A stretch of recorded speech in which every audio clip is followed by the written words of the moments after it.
Once in a Lifetime, Chapter 16.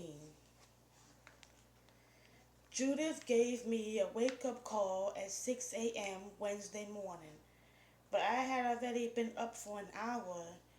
She picked me up 20 minutes later to drive me to the hospital. I hope you got a lot of rest last night, she said. I did. I had a dinner date, but I left the restaurant early.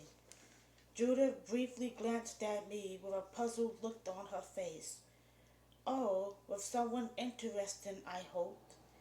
He's an interesting man, all right. Judith hauled when I gave her the lowdown on Homer, especially the part about the email he sent me. I hope your next date turns out a lot better. I'm so glad I got married young. Even though there are some nice men out there, I would hate to get back into the dating scene. Have you considered any of those internet dating sites? Not yet. I know that it works for a lot of people, but I'm still a little too skittish because of all the stories I've heard about catfishing and other deceptions. Judith was going to spend time with Ronald while I was undergoing the test procedures, which would be performed at a clinic 2 blocks from the hospital. After that, she was going to go have lunch, do some shopping, and then wait for me to call her to pick me up and drive me back to my apartment. I couldn't believe how many documents I had to sign and how many different tests were involved. They didn't do the last one for the day until 6 hours after I checked in. Judith was close by when I called her, so she arrived in less than 10 minutes. After I finished the last two procedures on Thursday morning, I returned to Dr. Thomas's office. He greeted me with a wide grin and waved me to a seat. Various parts of my body were tender from all the pricking, poking, and prodding I endured, so I was not too comfortable when I sat down, and I hoped the meeting wouldn't last long. The first question I asked was, how long is it going to take to get the test results? I'm sure we'll have some of them by next week. The rest could take up to 2 to 3 months. If you're compatible, the Human Tissue Authority has to okay the transplant, and then the entire transplant team has to be available to perform the surgery. I'm certain that we'll be able to proceed by April or March. My heart sank.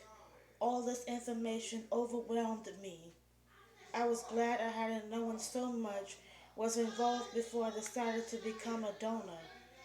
If I had, I wasn't sure I would have gone through with it after all.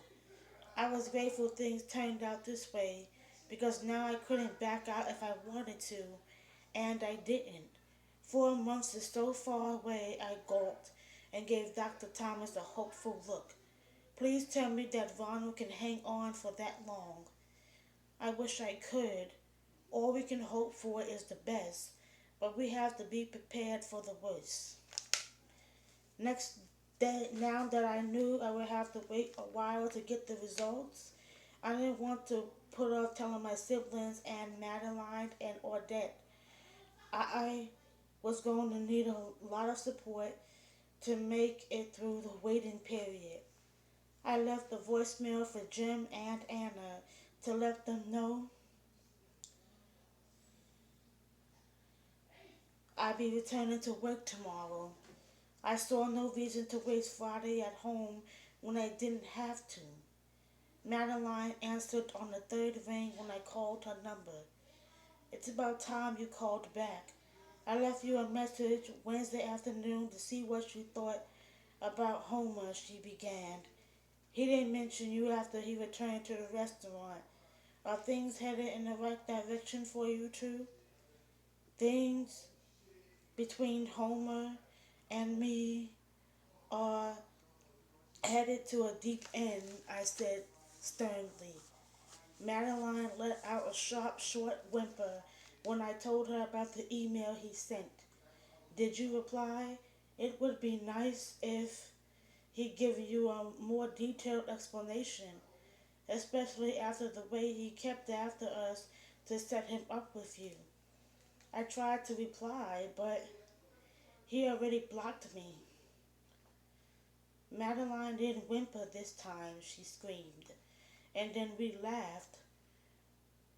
When we stopped, I said, I have to share something with you. It's about Ronald Groovtree. Isn't he the man who needs a kidney? Uh huh. I took a deep breath and told her everything.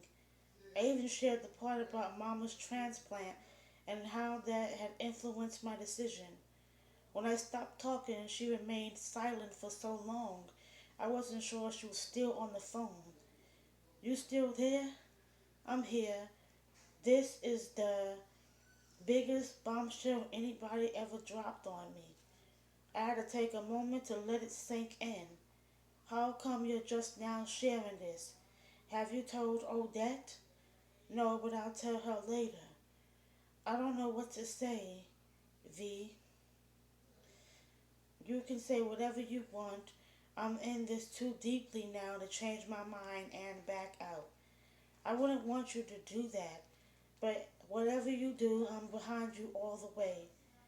I was happy that Madeline was on my side.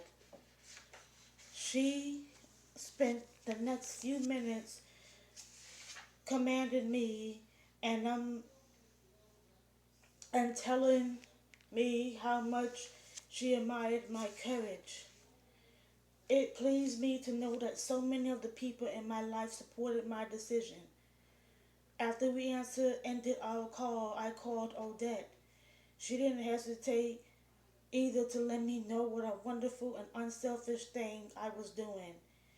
V, after everything is over, let's you and me and Madeline go away for a few days and celebrate.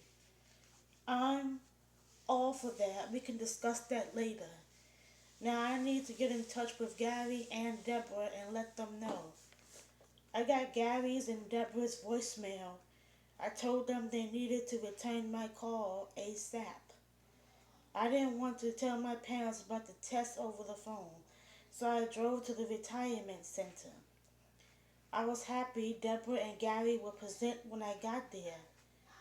After I greeted everybody and before I could sit down or say anything else, Deborah started unloading a mouthful of words so fast I couldn't get one in edgewise. I'm glad you're here, V. I was going to pay you a visit. You don't have to lend me money to pay a babysitter on Christmas Eve. The party is going to be at our house. More people are going to come than we thought, and Roger's apartment is too small. Anyway, I've been dying to show off our beautiful new home. If you change your mind about driving to Reno, you should come to the party. Besides, I don't know what you were thinking when you made your plans.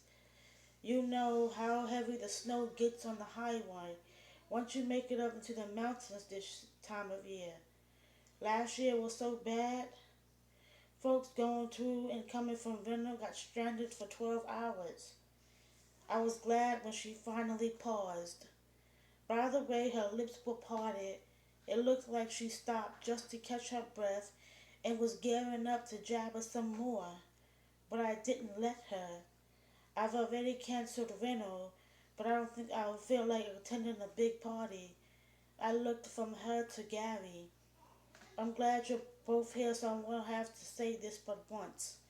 Mama and Deborah were on the couch, and I sat down on the arm close to Mama. She kept a straight face, but Deborah's eyes were stretched wide open so wide her eyeballs looked like they were trying to escape. Daddy was lying across his bed in his pajamas. Gary was sitting at the foot of Mama's bed. He rubbed the back of his head and mouthed, "Oh, Lord, I have a feeling this is something I don't want to hear." I blew out a loud breath. Mommy and Daddy already know what I'm going to do. But it's time for me to tell you two now. My brother and sisters sat as stiff as trees and as quiet as mouse until I stopped talking. I can't believe my ears. You're going to give up one of your kidneys? Deborah shrieked. What? Why? You just met that woman and her brother last month. Gary stood up with his arms folded and stared at me as if I lost my mind. Girl, he better be paying you some big bucks, he barked. I'm not getting paid anything. Even if they offered me money, I wouldn't accept it, I declared. Why not? I read about some people who sold one of their kidneys for $10,000, Deborah boomed. I'm not some people, and I'm doing it because I want to. Ronald's insurance will cover all of my medical expenses, and that's enough for me.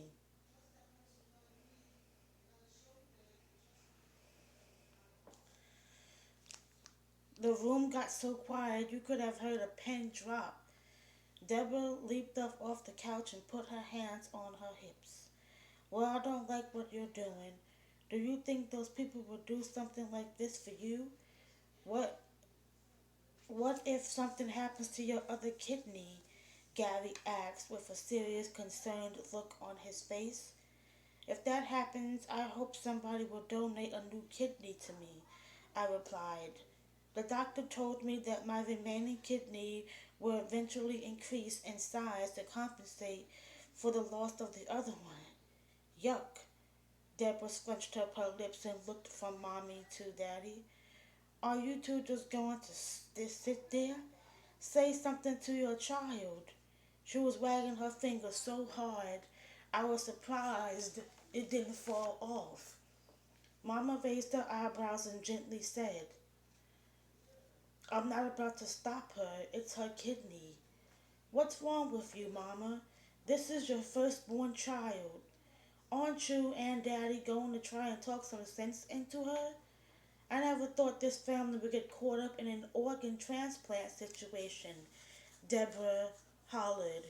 Immediately after Deborah's last sentence, Daddy sat up and turned to Mama with a look of defeat on his face.